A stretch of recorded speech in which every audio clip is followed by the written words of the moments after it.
بسم اللہ الرحمن الرحیم۔ جماعت اسلامی ضلع باغ کی شورا کا ایک اجلاس 17 جولائی 2021 کو باغ میں منعقد ہوا،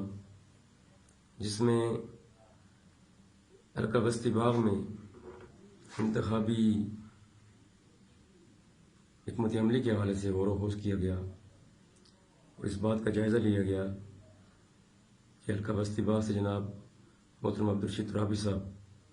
حصہ لے رہے ہیں اور ان کی اس وقت الیکشن میں کیا پوزیشن ہے، اس کا بھرپور تجزیہ کیا گیا اور حلقے بھر میں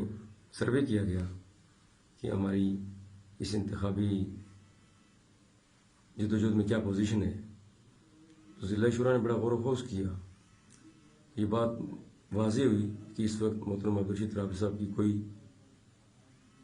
وننگ گیم نہیں بن رہی ہے، بلکہ سازشوں کی وجہ سے وہ بہت نیچے رہ گئے ہیں۔ اور چونکہ عبدالرشید ترابی صاحب جماعت اسلامی اور جماعت اسلامی باہر ایک بڑے قد کاٹ کے سیاسی رہنما ہیں اور عمر کے اس حصے میں ہیں کہ اب وہ محض تعارف کے لیے انتخابات میں حصہ نہیں لے رہے ہیں، بلکہ وہ گزشتہ 30-40 سال سے آزاد کشمیر اور پاکستان میں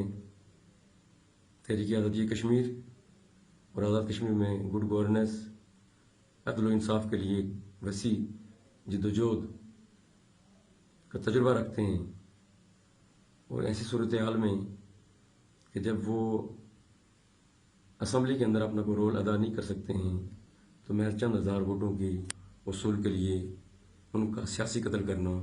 ضلع شورا نے کسی طور مناسب نہیں سمجھا اور سارے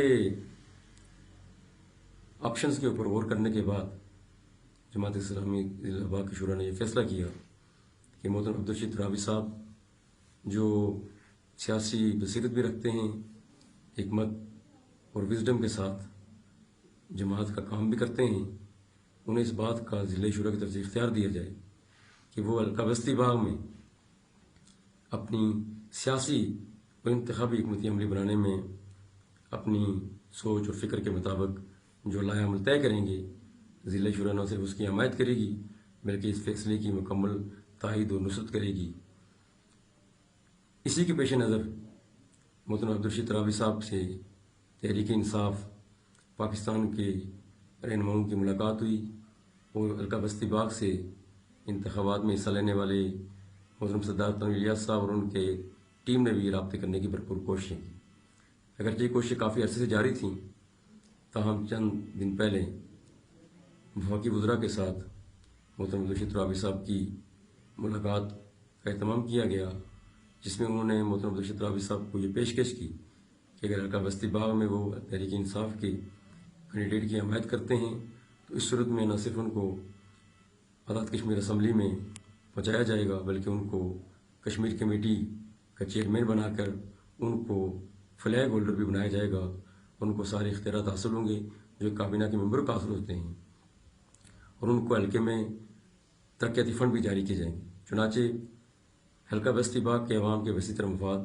حلقے کی عزت و احترام اور وقار میں اضافے اور تحفظ اور تعمیر و ترقی کے لیے اور تحریک آزادی کشمیر کے اس نازک موڑ میں تحریک آزادی کشمیر کی جدوجہد کو منطقی انجام تک پہنچانے کے لیے، اپنے کردار کو ادا کرنے کے لیے اور آزاد کشمیر کے اندر جو ایک تعمیر و ترقی کا ایک باب شروع ہونے والا ہے، اس کے پیش نظر محترم عبدالرشید ترابی صاحب نے یہ ضلع شورا کے مشورے سے یہ فیصلہ کیا اور انہوں نے تحریک انصاف کے امیدوار سردار تنویر الیاس کے حق میں دستبرداری کا فیصلہ کیا۔ میں سمجھتا ہوں کہ یہ فیصلہ حلقہ بستی باغ کے عوام، حلقے کی تعمیر و ترقی اور تحریک آزادی کشمیر کے حوالے سے ایک دور اثرات کا حامل ہوگا، اور اس سے نہ صرف حلقہ بستی باغ کے عوام کو فائدہ ہوگا بلکہ خود جماعت اسلامی آزاد کشمیر کو نہ صرف نمائندگی حاصل ہوگی بلکہ تعمیر و ترقی، ملازمتیں اور دیگر کاموں میں حصہ وصول کرنے کا موقع ملے گا، اور اس کے نتیجے میں جماعت اسلامی کے کام میں اضافہ ہوگا اور حلقہ باغ میں بالخصوص جماعت اسلامی ایک مضبوط قوت اور طاقت کے طور پر ابھرے گی۔